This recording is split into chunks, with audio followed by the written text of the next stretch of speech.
Let's figure out Abby's annual budget. Let's collect information together.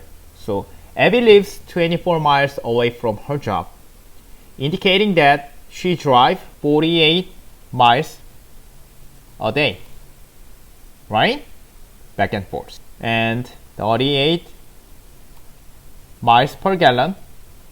Good car, right? Now gas price $4.5 per gallon.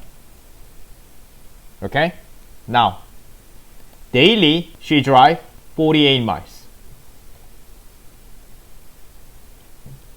And then she works 5 days per week.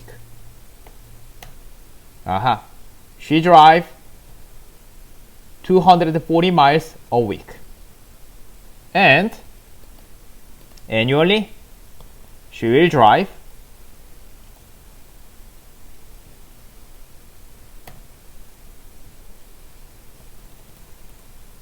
12,480. Here, times 52, because 1 year, 52 weeks we have, right? And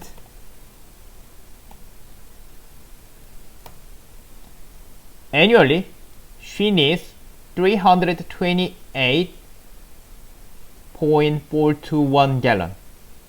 Okay? Her annual budget will be this. $1,477.89 will be her annual budget for gas. We good?